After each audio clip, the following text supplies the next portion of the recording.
there's a timer up there too? Yes, awesome. This next comedian, I actually met him in Oklahoma City. He did a Teacher's Gone Bad show with me out there. I had to invite him out to Plano, Texas. Are you guys ready? Mr. Casey Martinez!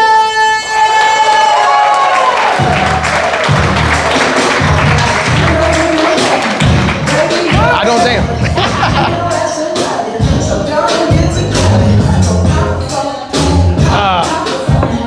Yeah! How we doing, Plano? I gotta be honest, I had no idea that Plano was just Dallas Jr. I drove down today, I saw a lot of road construction signs. No signs of road construction. It slows down, and there's no work going on, just a sign. I admire it.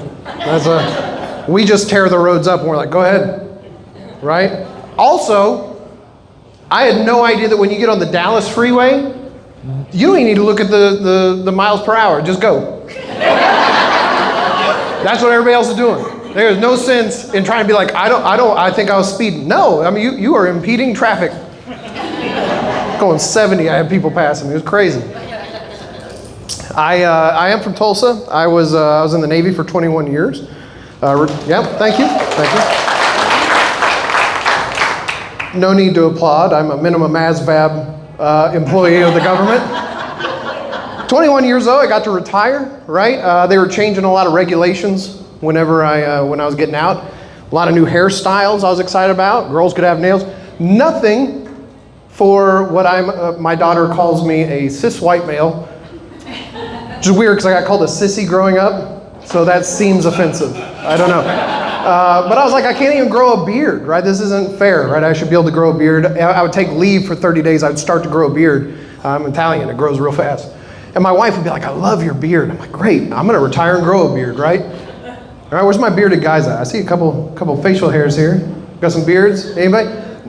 My wife, I grow this beard. First thing she says to me, I hate it. I said, of course, anything that brings me joy, right? You know, look at this guy. He's got a good looking beard. And I said, why do you hate it so much? And she goes, I hate having to move the hair out of the way to get to your lips. Yeah. I said, finally.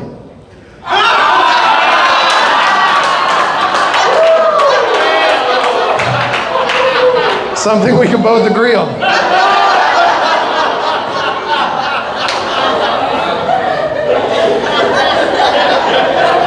I'm sorry, this guy had the best reaction to that joke. It scared me. I was like, oh!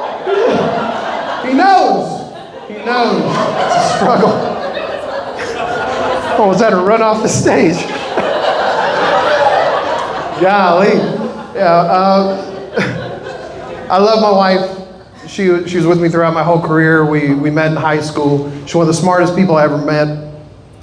She's a professor at Oklahoma State. Go Pokes. Yeah, I used to be OU. Sorry, Texas. And Oklahoma State has a saying, loyal and true, right? And I was like, yeah, I'm gonna be loyal and true. She goes, you used to be an OU fan. I said, hey, when Oklahoma State started paying the bills, I became loyal and true. Through and through, baby, like us. But look, my wife, I finished 44th out of 47 kids at my high school. I barely made it out of there, right? Yeah, it's bad. I'm a teacher now at the same school with some of the same teachers. Yeah, joke's on them. Right? 2 + 2, 7. Right? Look, but my wife will use words to win arguments with me that I don't understand. Yeah, do we have any stupid spouses out here? Yeah. There's too many quiet people in here. Should be at least half the room. That's math, right? But look, my wife will use words I don't understand to win arguments. She'll say things like, Case, why don't you quit being so obstinate? So I don't even know what that means. She goes, Google it.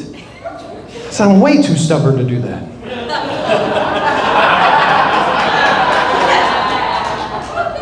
Listen, before I go any further, Oklahoma is 49th out of 50 states. I tell that joke in Tulsa, and I'm like, I don't have time to carry many dictionaries with me for you to get that that's what that joke was. Thank you. Give it up for yourselves being educated. Thank you.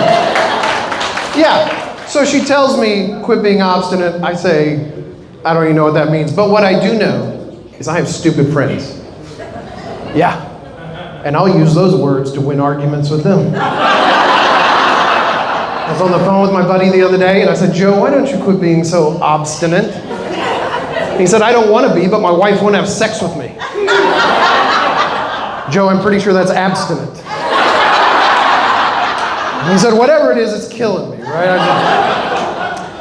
I was falling asleep the other night. My wife was watching some shows. Again, smartest person I know watches some of the dumbest shows I've ever seen. And I'm not talking about like housewife shows. She was watching this like Tylenol Murders. You guys ever seen this? Yeah. I am going to sleep. I'm talking like drifting off. I'm barely hearing the world. And all of a sudden I hear that a body was found in the attic.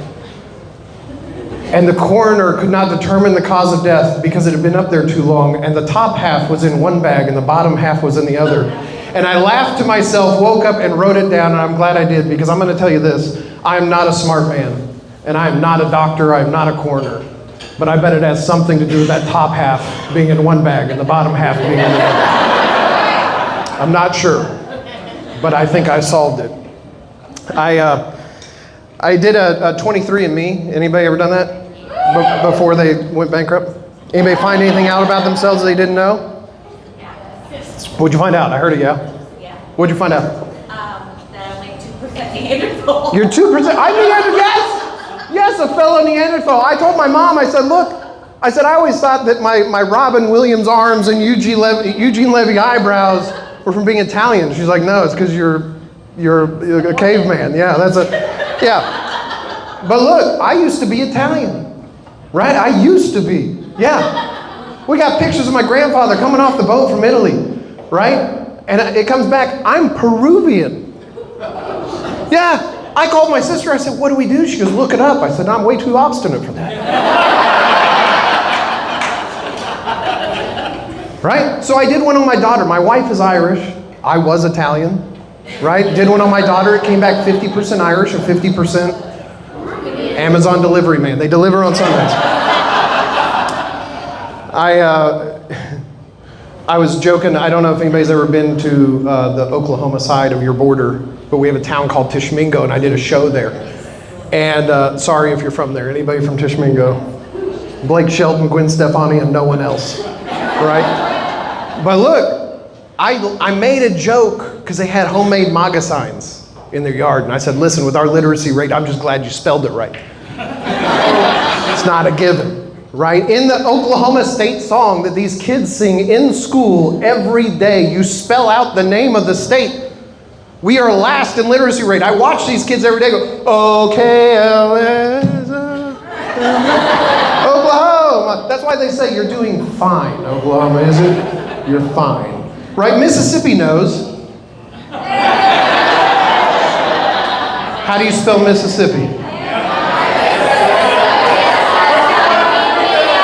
There it is. Crooked letter, crooked letter. Humpback, humpback. That's it. They're like, these kids... They're like, these kids aren't going to learn to spell. Just give them, like, what is the shape? Perfect. You're better than Oklahoma.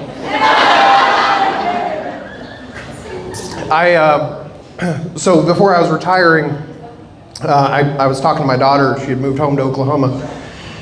And I said, hey, what did you learn in school today? She was, well, in social studies, we learned that the first, she goes, did you know that in order for a dead body to sink, yeah, you got to puncture its lungs? And I said, of course I know.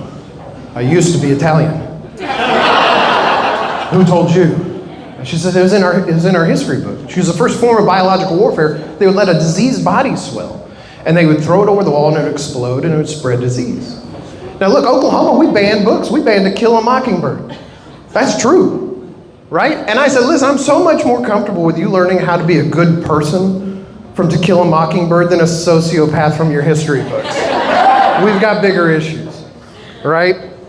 So she asked me to come on and start substituting, so I did, right? I sit down in the principal's office. She was my geometry teacher growing up. She goes, I think you're a good fit for in-school detention. I said, you thought that last time I was here too. So I spent a year substituting for in-school detention. Being an ex-military guy worked out pretty well. You're yelling at kids all day, you're like, straighten up, say you're sorry, go back to class, right? That was it. It was great. I did get accused this year. I started teaching social study, and believe it or not, in Oklahoma, education is very much under attack. I don't know if you guys have the same problem here, but I got accused of liberal indoctrination. Yes. Now, we can't call a kid anything they're not supposed to be called by their parents, and that's fine. I abide by that rule. But if a kid wants to call that kid whatever, I don't get in the way of that.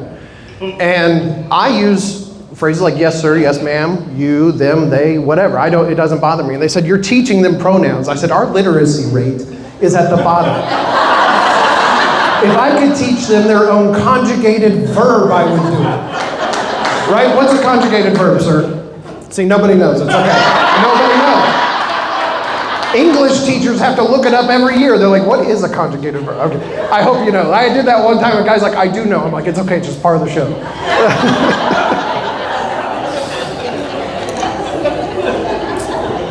So I do teach social studies. My favorite is kind of towards the end of the year, some of the funny stuff that comes up, because 6th grade, you only teach North and South America, right? And we got to talking about Mexico, and I said, Mexico is the #1 exporter of silver in the world.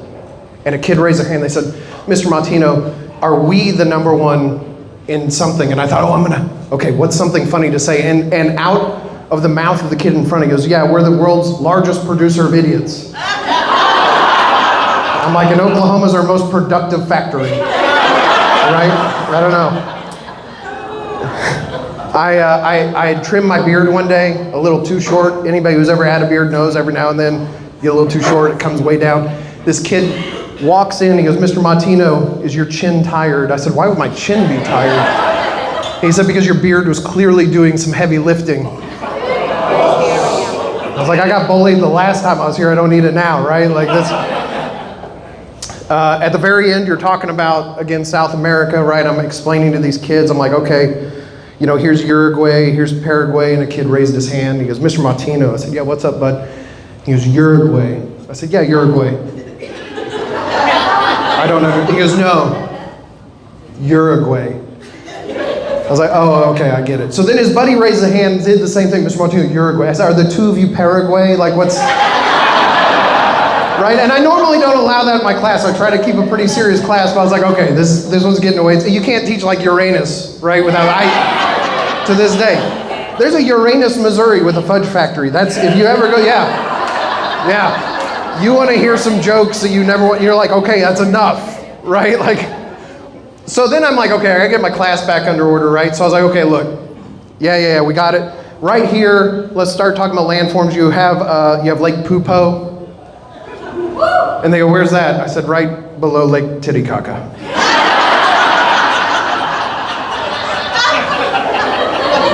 Teaching's given me the best material I could ever have. It's incredible. Kids nowadays, right? I had a girl crying this year in the hallway. I felt really bad. I said, hey, what's going on? She goes, kids are making fun of me because I'm wearing sandals without socks. Yeah. I said, you don't wear socks with sandals. And who does? Yeah, teenagers. When we were growing up, that was it. You're done. You can't come back to school. You got to transfer. I said, when I was a kid, you'd be the coolest kid, right? I said, we had a show, Saved by the Bell. Zach Morris wouldn't be caught dead in socks and sandals. You know who would? Screech. And that's why he's dead already, right?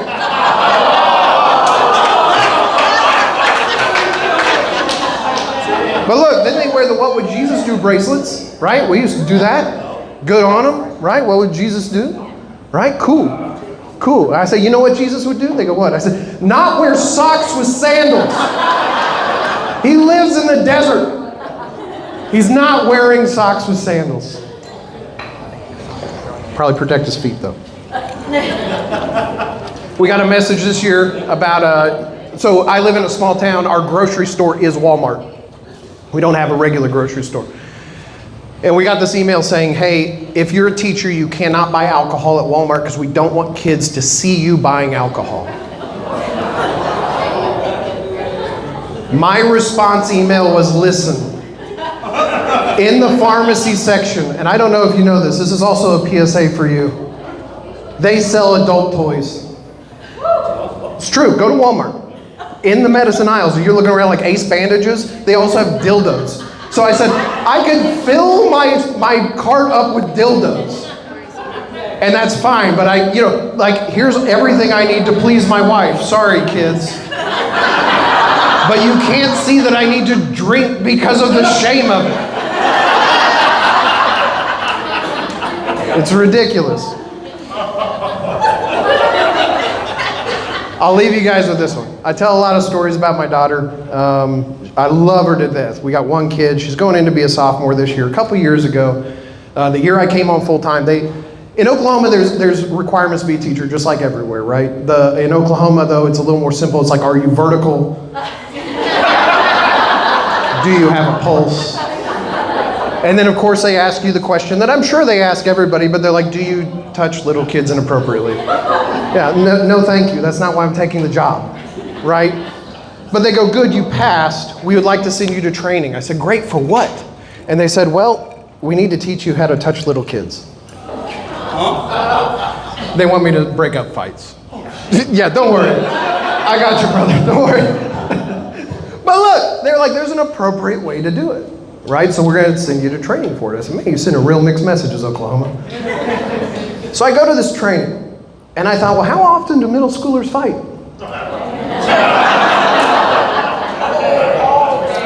Yeah, every day, all day. I tell these kids all the time, I walk by the boys' bathroom, right? And they are like touching each other, throwing each other. I'm like, if I walked into the bathroom right now, somebody's going to the hospital if they're touching me like that in the bathroom. It is too much, right? But one week in particular, we had 3 fights in the same week. I had to pull my car over because it was after school and some kids were fighting, and I was like, oh my gosh, I told my daughter, I said, stay in the truck. I gotta handle this.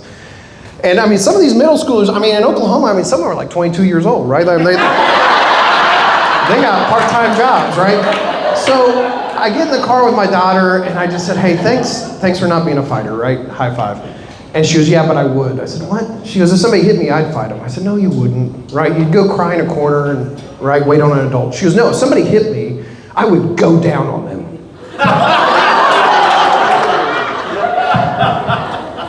I said, first off, that would stop a fight immediately. Second, nothing says you're not a fighter like not knowing the terminology. And she goes, what do you mean? So now the birds and the bees talk with her in the car. And she goes, Dad, I'm so embarrassed. I said, you're embarrassed? Imagine being that kid. And she goes, what kid? I said, little Timmy. He's waiting on his parents to get home, right? They show up, they go, little Timmy, how was school today? He was good, I got in a fight. They go, oh, did you win? Yeah. Twice. I'm like, what? Yeah, I hit this girl, she started sucking my dick. I might have to fight her again tomorrow. I might have to marry her. That's how kinks get started, Plano. Y'all, you have been fantastic. I'm Casey Martino. Thank you so much.